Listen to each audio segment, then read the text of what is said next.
Bab 3081. Jack mengangkat alis, tidak melihat binatang untuk saat ini. Setelah peluang dibacakan, para penonton gempar lagi saat suara memenuhi telinganya. Saya pikir peluang Arne akan seperti Jack, itu akan menjadi 1:7.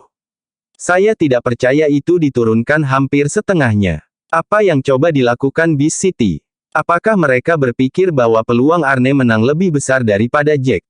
Jangan hanya berbicara membabi buta ketika Anda tidak mengerti apakah Anda pikir para penjaga sebodoh Anda. Peluangnya tidak hanya ditentukan berdasarkan keterampilan para pejuang, itu tergantung pada reaksi kita juga. 100 binatang City tidak menginginkan taruhan satu sisi. Kemungkinan besar adalah menarik Anda untuk bertaruh di sisi lain. Setelah penjelasan itu, semua orang perlahan mulai mengerti.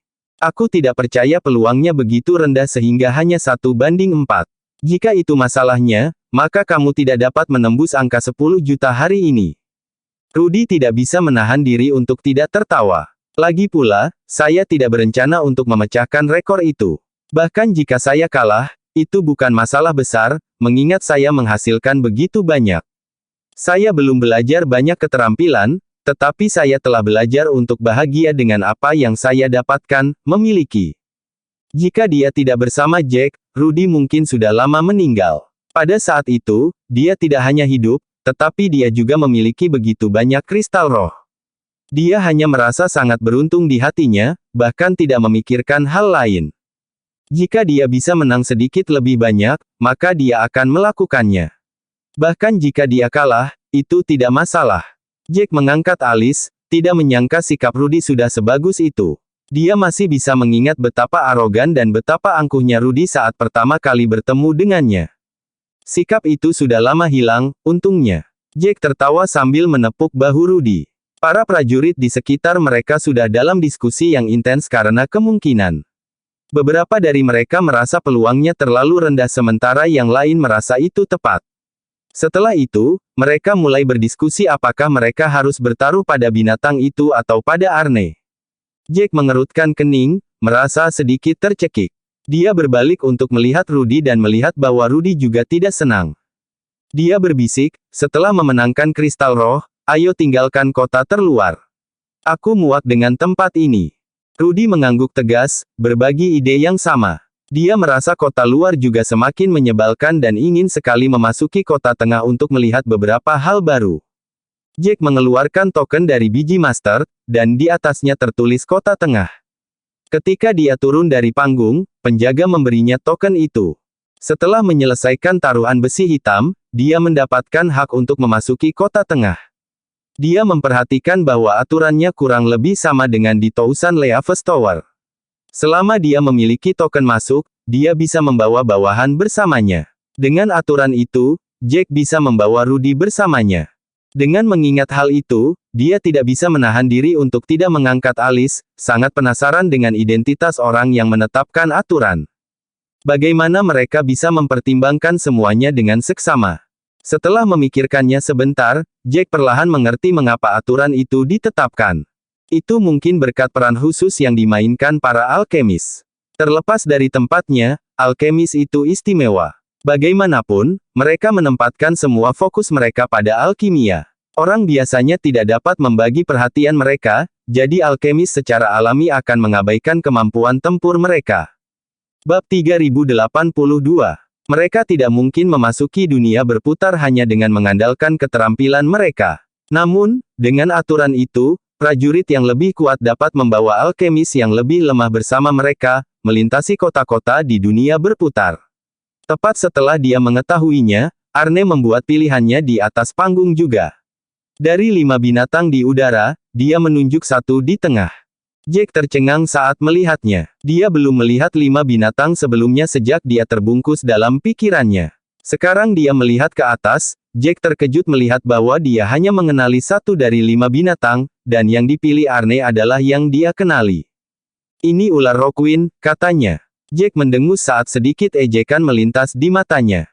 Pada saat itu, penjaga bertopeng mengumumkan bahwa area taruhan akan dibuka. Semua orang yang tertarik untuk memasang taruhan bisa pergi. Jack diam-diam berdiri dan membawa Rudy ke area taruhan. Mereka berdua masing-masing mengeluarkan 1 juta kristal roh dan mempertaruhkannya pada binatang itu. Tidak ada yang terkejut dengan pilihan Jack sama sekali, mengingat kedua pria ini sama-sama berselisih. Akan terlalu aneh jika Jack bertaruh pada Arne. Setelah memasang taruhan, Jack sama sekali tidak berencana untuk kembali ke tribun penonton dengan betapa bisingnya itu. Dia tidak ingin mendengarkan semua kebisingan dan diskusi terus-menerus. Jack menarik Rudy ke sudut area taruhan. Mari kita tunggu saja di sini. Pertempuran akan segera berakhir. Kemudian, kita bisa mendapatkan kristal roh kita dan menuju ke tengah. Rudy memandang Jack dengan rasa ingin tahu. Meski Rudy merasa Arne akan kalah, dia tidak menyangka akan kalah secepat itu. Namun, kata-kata Jack sepertinya menyiratkan bahwa Arne tidak hanya akan gagal memenangkan putaran pertama tetapi juga akan kalah telak. Jack langsung tahu apa yang ada di pikiran Rudy saat melihat ekspresi Rudy. Dia tertawa ketika dia menjelaskan dengan sabar, orang itu memilih ular Rockwind, binatang buas yang jauh lebih kuat daripada serigala Frostfire. Bukankah Arne mengatakan bahwa Leslie dan dia berada pada level yang sebanding? Di antara mereka berdua, Leslie bahkan tampaknya lebih senior, yang berarti Leslie sedikit lebih kuat dari Arne. Leslie bahkan tidak bisa mengalahkan Frostfire, serigala, apalagi ular Rockwind yang lebih kuat. Rudy langsung mengerti setelah penjelasan Jack. Itulah mengapa Jack sangat yakin bahwa pertempuran akan berakhir dengan sangat cepat. Jika ular Rockwind lebih kuat dari serigala Frostfire, maka Arne akan kalah mengerikan. Tidak ada banyak alasan untuk kembali ke tribun, dan mereka tidak perlu mendengarkan diskusi itu. Hasilnya persis seperti yang dikatakan Jack. Pertempuran hanya berlangsung kurang dari 5 menit sebelum hasilnya keluar. Arne telah digigit ular itu, dan racunnya menyebar ke seluruh tubuhnya. Arne menderita kematian yang sangat menyakitkan, kejang di atas panggung untuk waktu yang lama sebelum dia menyerah. Para murid dari paviliun rusa dilemparkan ke dalam kekacauan. Terlalu banyak yang terjadi pada hari itu. Mereka telah kehilangan 2 murid terpilih dan kehilangan banyak kristal roh untuk Booth. Ketika Jack mengaktifkan taruhan besi hitam, mereka semua bertaruh setidaknya 1/2 juta pada binatang buas. Kristal roh mereka hilang karenanya. Dengan taruhan besi hitam Arne, mereka juga bertaruh pada Arne. Lagi pula, tidak mungkin mereka bisa bertaruh pada binatang itu karena mereka berasal dari klan yang sama. Bahkan kemudian, mereka kalah. Bab 3083. Tidak hanya sesama murid mereka mati, mereka bahkan kehilangan kristal roh mereka. Itu adalah hari yang sangat sial bagi mereka. Jack berdiri di pintu masuk Kolosseum, memandangi mayat Arne yang diangkat dari panggung dari jauh. Namun, dia hanya mengangkat alis saat dia berkata dengan dingin, Arne berpikir bahwa dia akan sangat aman di bawah aturan kota 100 binatang. Aku sudah mengatakan sebelumnya betapa konyolnya pemikiran seperti itu. Rudy dengan sigap memberinya acungan jempol. Jack, kamu luar biasa. Kamu bahkan tidak perlu melakukan apa-apa. Hanya dengan beberapa kata, orang itu meninggal dengan kematian yang mengerikan. Sungguh melegakan bahwa dia sudah mati, jujur saja. Arne tanpa henti mengutuk mereka sebelumnya, menyebabkan mereka kesulitan tanpa alasan. Mereka tidak memiliki dendam terhadap Dir Pavilion, tetapi hanya karena mereka tidak bertaruh pada Leslie, mereka berakhir dalam konflik. Keadaan tragis mereka adalah semua yang mereka lakukan. Setelah mendapatkan kristal roh mereka, Jack membawa Rudy pergi dari luar kota. Yang membuat Jack terkejut adalah fakta bahwa kota tengah sama sekali tidak berada di 100 Beast City. Jika mereka ingin memasuki kota tengah, mereka harus masuk ke dalam barisan transfer skala besar dan dikirim ke suatu tempat yang jauh. Ketika dia mendapatkan token luar kota, Jack tahu bahwa ada kota luar, tengah, dan dalam. Jack mengira ketiga area itu berada di dalam 100 Beast City itu sendiri, tetapi tampaknya berbeda dari yang dia harapkan. Itu adalah dataran besar yang dipenuhi orang. Tidak hanya orang-orang ini dari benua Hestia, tetapi sejumlah besar dari mereka juga berasal dari benua Rawa Putih dan benua Kekacauan. 3 benua berkumpul di sana. Kemanapun mereka melihat, itu penuh dengan orang. Para prajurit di sana beberapa kali melihat apa yang mereka lihat di luar kota. Itu tampak tak berujung. Jack merasa yang paling sering mereka lihat di dunia berputar adalah manusia. Saat itu, dia tidak memiliki banyak pemahaman tentang jumlah prajurit, Tetapi setelah tiba di dunia berputar, dia memiliki pemahaman dasar tentang jumlah prajurit di Provinsi Tengah. Rahang Rudy ternganga kaget, dan butuh beberapa saat sebelum dia berkata, ada begitu banyak orang. Setidaknya harus ada beberapa ratus ribu atau bahkan lebih dari 1 juta prajurit di sini. Apakah ini kota tengah? Ini berbeda dari apa yang saya pikirkan. Saya pikir kota tengah akan menjadi kota yang sebenarnya juga, tapi ini jelas merupakan dataran besar. Petik 2. Jack tertawa dan berkata, jika ada tembok kota, menurut Anda seberapa besar kota yang dibutuhkan untuk begitu banyak prajurit? Bibir Rudy berkedut, berpikir sejenak. Saat dia bertanya-tanya seberapa besar tembok kota itu, dia merasa seperti itu di luar genggamannya dalam sekejap. Yang dia tahu hanyalah bahwa itu perlu beberapa kali ukuran kota luar. Jack menepuk bahu Rudy. Baiklah, mari kita lupakan itu untuk saat ini. Kita harus menghapus penyamaran kita untuk saat ini, tidak perlu persona palsu. Tidak ada alasan untuk mengganti nama kita juga. Rudy melebarkan matanya karena terkejut. Mengapa? Ada begitu banyak manfaat menyembunyikan diri. Mengapa Anda ingin menggunakan nama asli dan penampilan kami? Mereka berada di waktu yang berbeda. Setelah memasuki dunia berputar, begitu banyak yang telah terjadi. Mereka telah memprovokasi begitu banyak musuh. Mengubah penampilan dan nama mereka akan menyelamatkan mereka dari banyak masalah, jadi dia tidak mengerti mengapa Jack ingin menggunakan penampilan mereka yang sebenarnya. Jack mengerutkan kening dan menghela napas sebelum berkata, tidak ada yang bisa kita lakukan tentang itu. Aku sudah memikirkannya, dan aku merasa menggunakan penampilan asli kita jauh lebih mudah. Bab 3084. Setelah mengubah penampilan dan nama kita, mereka mungkin tidak mengenali kita, tapi skill dan senjata yang kugunakan akan mengeksposku pada akhirnya. Bahkan, kita mungkin akan lengah jika terus memalsukan identitas kita untuk mengubah diri kita kembali dan menghadapi mereka secara langsung. Mereka semua sudah terbiasa memamerkan diri di mana-mana, mengandalkan latar belakang mereka. Namun, selama kita cukup kuat, mereka akan tetap takut pada kita. Yang saya inginkan adalah mereka takut pada kita sehingga mereka akan berpikir 2 kali sebelum menyergap kita. Setelah Rudy memikirkannya, dia merasa kata-kata Jack masuk akal. Jack sudah menunjukkan apa yang bisa dia lakukan beberapa kali di Tousan Leaves City. Selama mereka mengingatnya, Jack akan segera dikenali ketika dia menyerang. Melihat dari sudut ini, tidak ada artinya bagi mereka untuk menyamar dan mengubah nama mereka. Rudy menghela nafas sambil berkata dengan putus asa, aku merasa mereka hanya sekelompok lalat yang tidak akan pernah bisa kita usir. Mereka sangat menyebalkan. Yang ada di pikiranku saat ini hanya satu, yaitu menangkap Grayson dan buat dia tumpah. Setelah itu, aku ingin menghajarnya saja. Rudy sudah sangat membenci Grayson saat itu. Saat dia memikirkan Grayson, dia akan mulai menggertakkan giginya. Ketika mereka berada di lembah Phoenix, kepergiannya yang tiba-tiba sangat mengganggu ketenangan Rudy. Setelah memasuki dunia berputar, cukup banyak yang terjadi karena dia. Grayson bahkan berada di Umbrea King Pavilion pada saat itu, terus-menerus membuat mereka kesulitan dan bahkan mencoba membunuh mereka. Memikirkan hal itu saja membuat Rudy tidak menginginkan apapun selain menjatuhkan segalanya dan menangkap Grayson. Meskipun demikian, dia tahu betul bahwa dia terlalu lemah. Dia jauh lebih lemah dari Grayson saat itu. Selain itu, dia juga tidak cukup pintar. Dia mungkin saja secara tidak sengaja jatuh pada salah satu trik Grayson.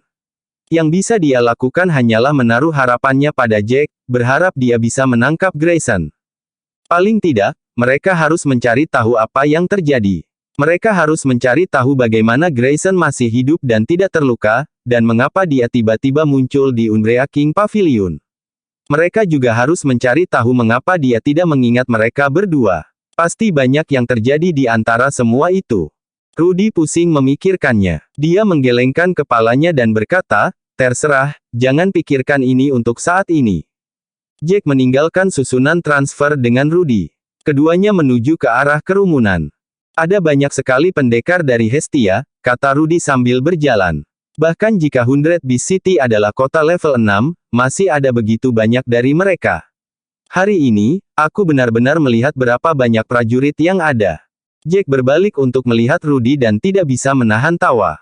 Rudy dengan rasa ingin tahu menatap Jack, berkata dengan bingung, apa yang kamu tertawakan? Aku baru saja menunjukkan sesuatu. Jack menunjuk kerumunan di depannya dan berkata, lihat saja apa yang dikenakan orang-orang itu. Bukankah pakaian itu terlihat asing? Kamu pasti belum pernah melihatnya di Hestia. Mereka telah berada di dunia berputar untuk sementara waktu, dan mereka telah melihat banyak seragam klan selama waktu itu.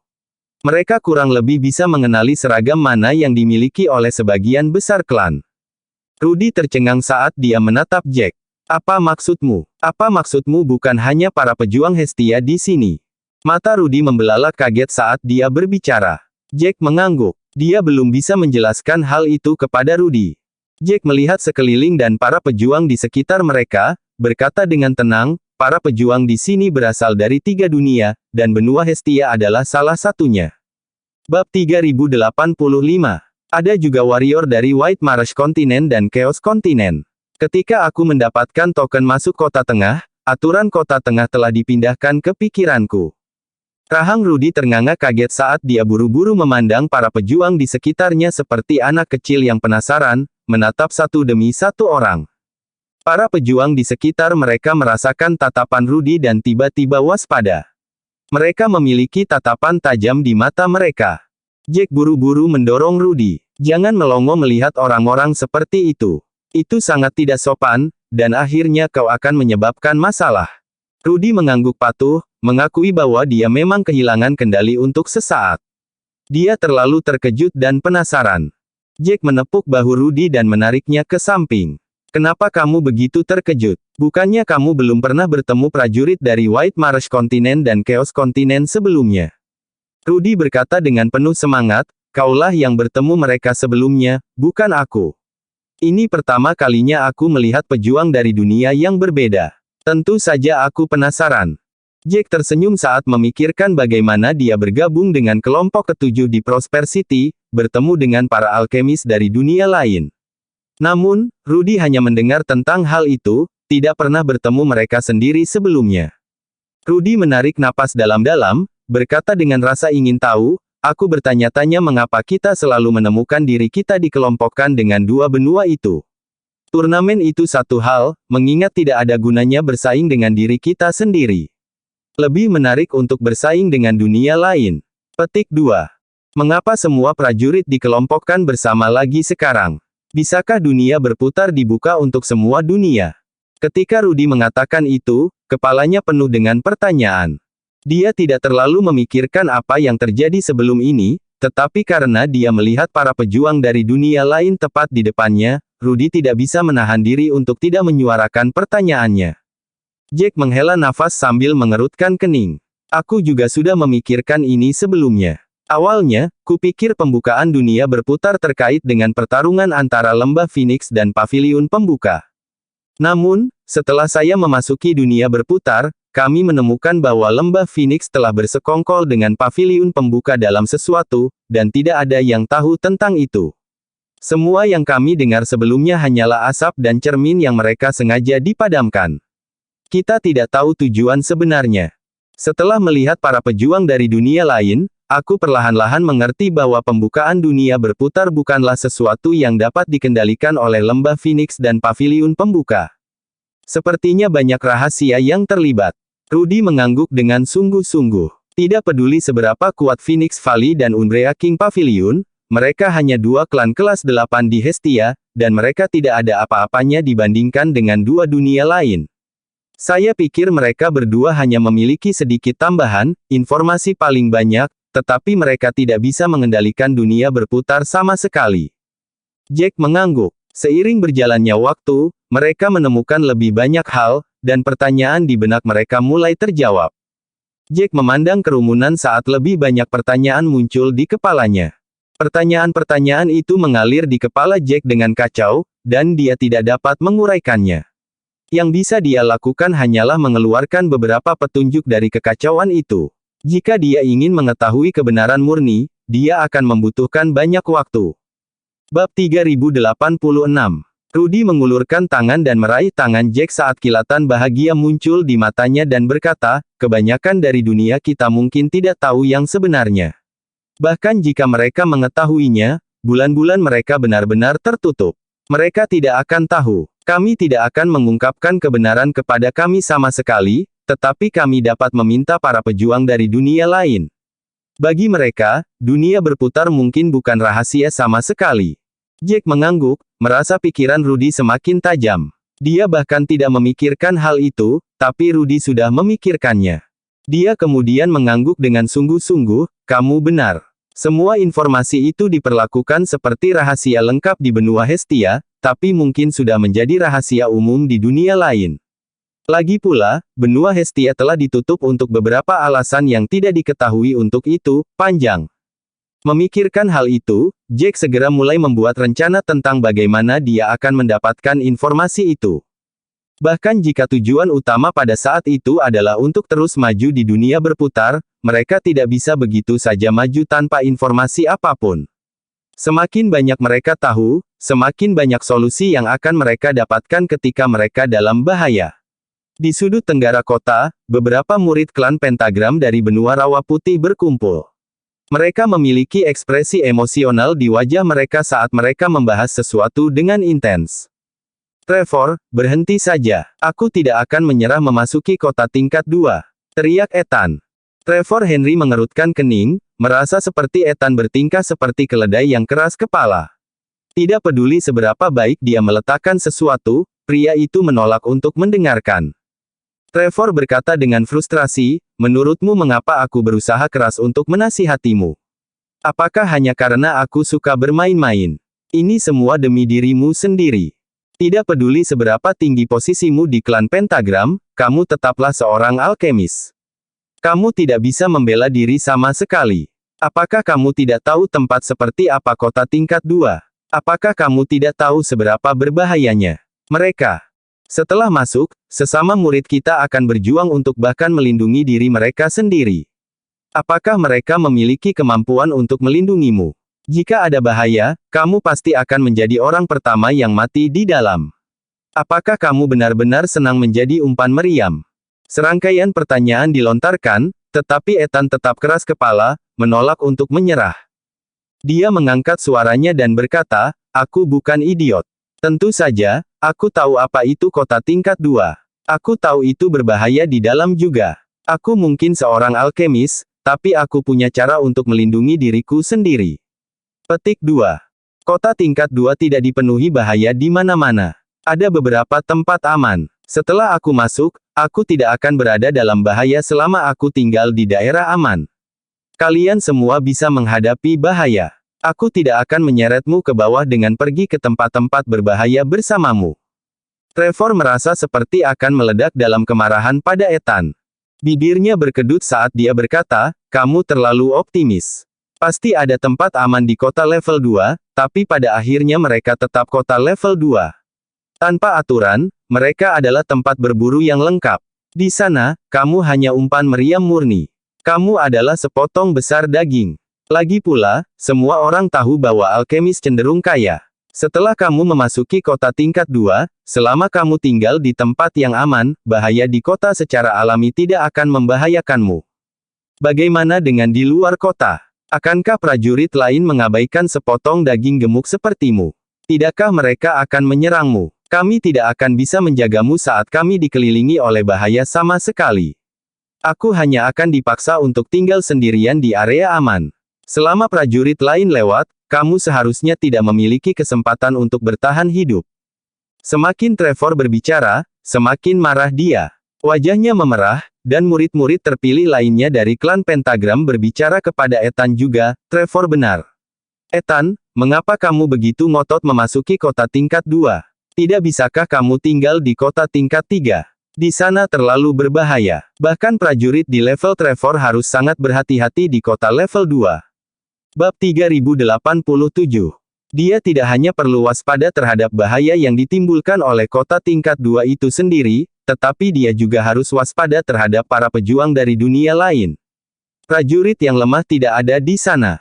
Setelah Anda masuk, ada kemungkinan Anda akan berada dalam bahaya. Saya tidak berpikir itu hanya peluang tinggi, saya pikir itu hampir pasti. Selama Anda menghadapi bahaya apapun, peluang Anda untuk bertahan hidup akan sangat tipis. Apakah Anda akan membuang hidup Anda di dunia yang berputar? Jangan lupa, tidak hanya akan ada prajurit dari benua rawa putih di kota tingkat 2, akan ada prajurit dari dunia lain juga. Para pejuang dari dunia lain tidak akan tahu apa-apa tentang klan Pentagram. Mereka tidak akan takut untuk menyerang Anda dan mereka juga tidak takut akan balas dendam dari klan. Di mata mereka, Anda hanyalah bagian yang sangat lezat dari daging. Mengapa mereka mengabaikanmu? Bibir Ethan berkedut saat dia terengah-engah. Dia mulai berjalan ke depan, dan para murid di belakangnya mengikuti. Semakin Ethan memikirkannya, semakin marah dia. Apakah kamu hanya berpikir bahwa aku idiot? Apakah kamu pikir aku akan pergi memprovokasi prajurit dari dunia lain saat aku memasuki kota tingkat 2? Selama aku jangan memakai jubah alkemis saya, apakah mereka tahu siapa saya? Mereka tidak akan mencoba menyerang saya tanpa alasan.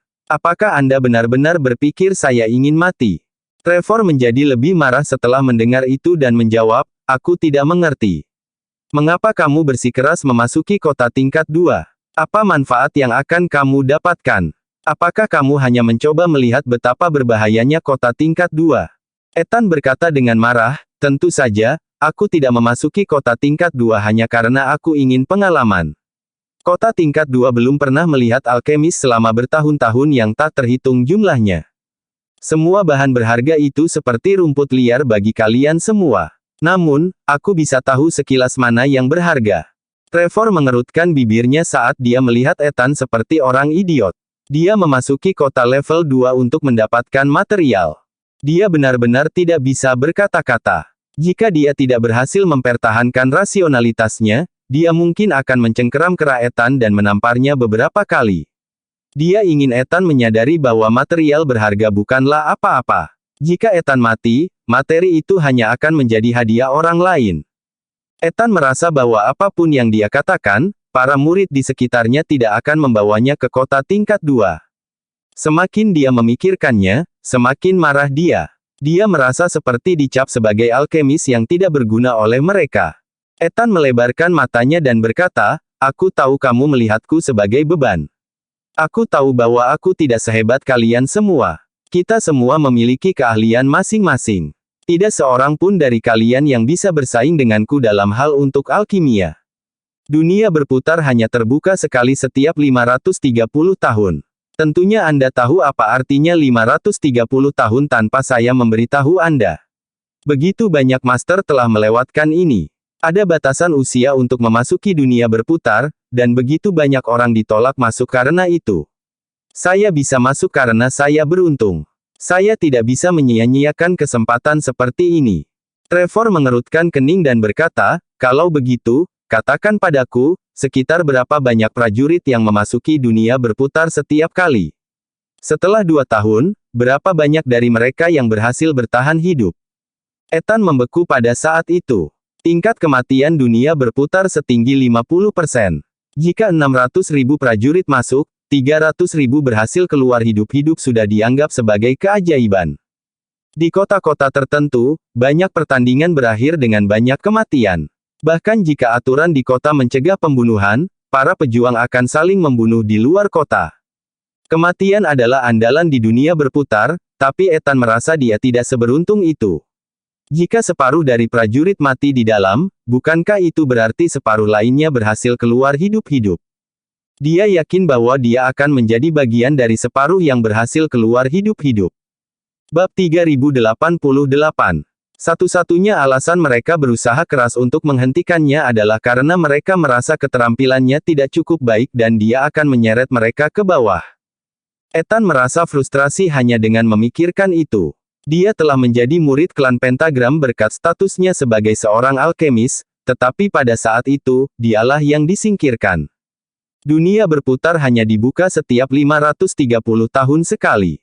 Kesempatan untuk memasuki dunia berputar adalah sesuatu yang sangat berharga bagi setiap prajurit. Dunia berputar adalah dunia ajaib yang diciptakan oleh para pahlawan kuno. Ada banyak kota di dunia, dan setiap kota memiliki ciri khasnya sendiri. Harta yang tak terhitung jumlahnya disimpan di dalam kota. Semakin dekat mereka ke pusat dunia berputar, semakin banyak harta yang ada, dan semakin berharga. Meskipun kota tingkat 2 sangat berbahaya, masih ada beberapa tempat aman. Selama dia diam-diam tinggal di tempat yang aman dan melakukan apa yang ingin dia lakukan, dia tidak akan berada dalam bahaya. Itu adalah sesuatu yang semua orang tahu, tetapi mereka dengan panik menyangkalnya. Alasannya sederhana, hanya karena mereka mengira dia adalah beban. Ethan menjadi lebih marah ketika dia memikirkannya. Ketika mereka membutuhkannya untuk memurnikan pil untuk mereka, dia tidak pernah mengatakan tidak. Namun, ketika dia meminta bantuan mereka, mereka menemukan berbagai macam alasan untuk menolaknya.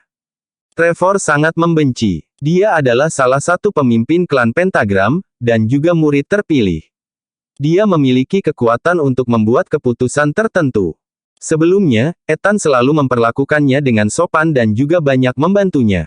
Namun, itulah sikap Trevor yang memperlakukannya. Seolah-olah dia adalah orang bodoh yang benar-benar bodoh. Tepat ketika Ethan merasakan semua kemarahan itu, dia tiba-tiba melihat sosok yang dikenalnya di sudut matanya. Seluruh tubuhnya langsung menegang. Dia melihat ke atas dan merasa seperti sekering telah menyala di dalam dirinya ketika dia melihat siapa orang itu dengan jelas. Dia hampir kehilangan akal saat amarahnya meledak. Dia menyipitkan matanya saat dia bergegas, meraih lengan orang itu, Jack. Aku tidak percaya aku akan melihatmu di sini. Kupikir kamu sudah dibunuh oleh seseorang. Ekspresi Jack menjadi gelap saat dia menarik tangannya dari genggaman Ethan dengan kesal. Ketika dia melihat Ethan, Jack merasa sangat kesal. Selama kompetisi kelompok ke-7, dia telah mendengarkan banyak omong kosong dari orang itu. Sekarang dia menabrak Ethan lagi, lalat yang tidak bisa diusir itu pasti akan mengoceh seperti sebelumnya. Dia benar-benar menyebalkan. Ketika Ethan melihat Jack, berbagai perasaan muncul. Dia masih ingat bagaimana Jack mengejek dan menantangnya. Setelah mendapatkan harta emas, Jack juga memandangnya dengan jijik. Jack bahkan mengatakan banyak hal yang membuatnya ditertawakan. Pada saat itu, Ethan benar-benar membenci Jack. Jika dia tidak tertunda oleh hal-hal tertentu sebelumnya, dia pasti akan mencoba yang terbaik untuk mencari prajurit yang dia kenal di benua Hestia dan meminta mereka membantunya untuk membunuh Jack. Ethan sudah sangat marah dengan apa yang terjadi sebelumnya, jadi ketika dia melihat Jack, kemarahannya mencapai titik didihnya. Menghadapi sesama muridnya sendiri, tidak mungkin dia akan bertindak terlalu jauh tidak peduli seberapa marahnya dia. Namun, Jack selalu menjadi musuh. Semua kemarahannya segera mengembun dan meledak tepat di Jack. Ketika Jack melihat ekspresi Ethan yang perlahan berubah, bibirnya berkedut tak berdaya. Dia merasa pria itu sepertinya sedang sakit. Rudy menatap Ethan dengan rasa ingin tahu. Wajah Ethan tidak diketahui Rudy, tetapi dengan apa yang Ethan katakan, Ethan pasti memiliki dendam yang luar biasa terhadap Jack, yang berarti Ethan adalah musuh. Bab 3089. Bibir Jack berkedut tak berdaya saat dia mundur selangkah, menjauh dari Ethan. Dia merasa seperti Ethan bertindak seperti anjing gila yang telah kehilangan semua rasionalitas. Jika dia tidak menjauhkan diri, dia mungkin akan digigit. Jadi itu kamu, pria yang suka menyombongkan diri tetapi tidak memiliki keterampilan untuk mendukungnya, itulah yang Jack pikirkan tentang Ethan. Dia masih ingat bagaimana Ethan terus-menerus menyatakan bahwa dia adalah alkemis terkuat yang hadir selama turnamen. Dia mengklaim bahwa tidak ada yang bisa mengalahkannya, tetapi dia mendapatkan harta perunggu pada akhirnya. Setelah dia mendapatkan harta perunggu, dia menolak untuk mempercayai hasilnya. Dia mengklaim bahwa Jack telah menipu, dan mengatakan banyak hal yang tidak dapat dipercaya. Apa yang baru saja dikatakan Jack benar-benar membuat marah Ethan. Adegan memalukan segera muncul di benaknya. Semuanya disebabkan oleh Jack. Jika bukan karena Jack, dia tidak akan mempermalukan dirinya sendiri di depan para alkemis dari 3 dunia. Setelah kembali ke White Marsh Continent, dia terus-menerus diejek atas apa yang terjadi di turnamen. Dia bahkan menyeret klan Pentagram bersamanya. Semua kemarahan dipadatkan bersama-sama. Jika bukan karena aturan kota tengah yang mencegah perkelahian, dia akan melawan Jack sampai mati di tempat. Pada saat itu, murid-murid lain dari klan Pentagram berjalan mendekat. Mereka menatap Jack dengan rasa ingin tahu. Ketika mereka merasakan kemarahan Ethan, mereka semua secara otomatis menganggap Jack sebagai musuh, menatap Jack dengan ekspresi tidak ramah. Jack mengangkat alis, merasa lebih jengkel. Dia tidak percaya bahwa kebetulan sebesar itu telah terjadi. Dari semua orang di sana, dia benar-benar bertemu Ethan. Dia melihat orang-orang di belakang Ethan dan menghela nafas dalam. Sepertinya tidak mungkin dia bisa mengabaikan hal ini begitu saja. Kemudian, dia memutuskan untuk tidak peduli lagi. Dia sudah menyinggung begitu banyak orang, tidak ada salahnya menambahkan satu lagi. Selanjutnya, mereka berasal dari White Marsh Continent. Benua Hestia telah dipisahkan oleh penghalang yang tidak diketahui. Bahkan jika mereka ingin membuatnya bermasalah di dunia luar, mereka tidak akan bisa melakukannya. Itu kecuali mereka merekrut prajurit lain dari benua Hestia, tapi Jack tidak lagi peduli tentang itu. Dia hanya akan membiarkan badai meningkat sedikit lagi. Ethan mengatupkan giginya dan berkata, ini semua karenamu. Jangan berpikir bahwa aku tidak bisa melakukan apapun padamu. Aku sudah membuat rencana untuk balas dendamku. Kamu tidak akan bisa melarikan diri.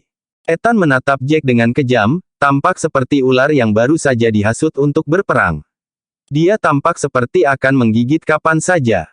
Jack mengerutkan bibirnya, merasa sangat geli. Bisakah kamu memikirkan kata-katamu sebelum berbicara?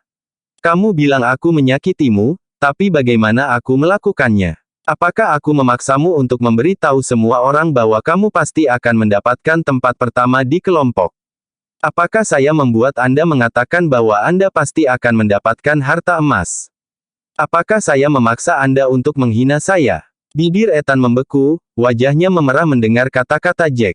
Setelah mengatakan itu, Rudy akhirnya menyadari siapa Ethan. Jack telah memberitahu Rudy tentang apa yang terjadi di turnamen sebelumnya.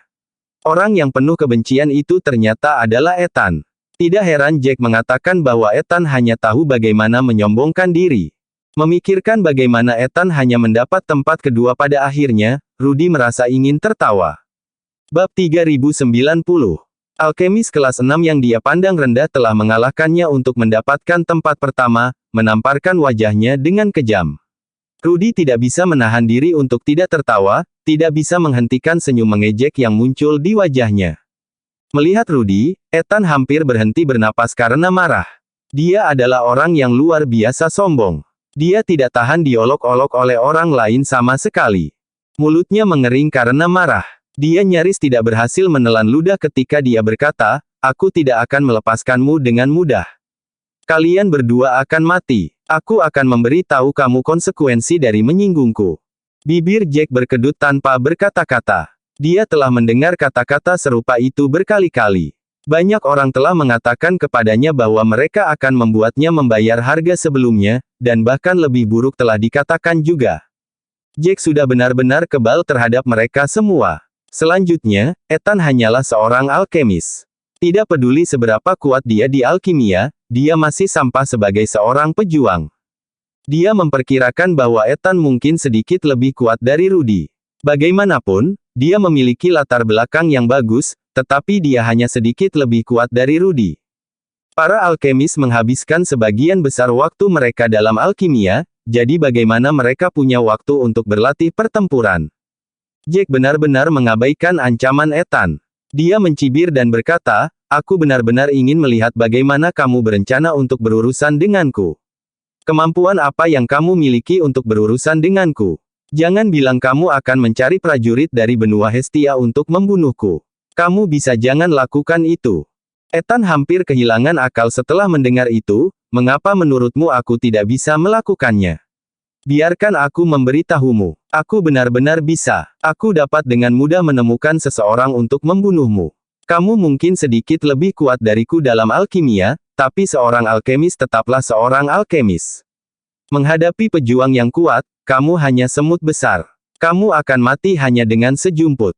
Setelah mendengar itu, Jack juga tidak bisa menahan diri untuk tidak tertawa. Lagi pula, kata-kata Ethan sangat lucu bagi Jack. Dia berbicara sambil tertawa, kamu berbicara seperti kamu bukan seorang alkemis. Aku semut besar. Aku akan mati hanya dengan sejumput. Jack semakin geli saat Ethan berteriak sebagai balasan, itu benar. Kamu hanya seekor semut. Prajurit kuat manapun dapat membunuhmu dengan mudah. Aku juga bisa. Kudengar kamu tidak memiliki latar belakang sama sekali. Kamu hanya seorang pejuang yang berkeliaran. Petik 2. Kamu mungkin mendapat warisan dari seseorang, itulah bagaimana kamu mencapai ketinggianmu dalam alkimia.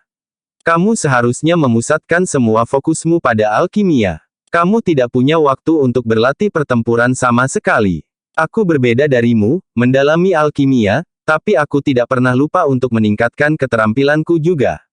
Membunuh seorang pejuang sepertimu akan sangat mudah bagiku. Saat dia mengatakan itu, wajah Ethan sangat percaya diri. Sepertinya dia adalah yang terkuat, dan semua orang bukan apa-apa baginya. Jack mengangkat alis dan bertanya, kamu pikir kamu bisa mengalahkanku? Ethan mengangguk penuh semangat, tentu saja, aku bisa mengalahkanmu. Membunuhmu adalah sesuatu yang sangat mudah bagiku, apalagi mengalahkanmu. Saat dia mengatakan itu, Ethan mengulurkan 3 jari, aku hanya butuh 3 gerakan. Aku akan melumpuhkanmu dalam 3 gerakan. Jack tertawa ketika dia mengeluarkan token kota tengah dari biji mustard dan memainkannya di telapak tangannya. Bersambung.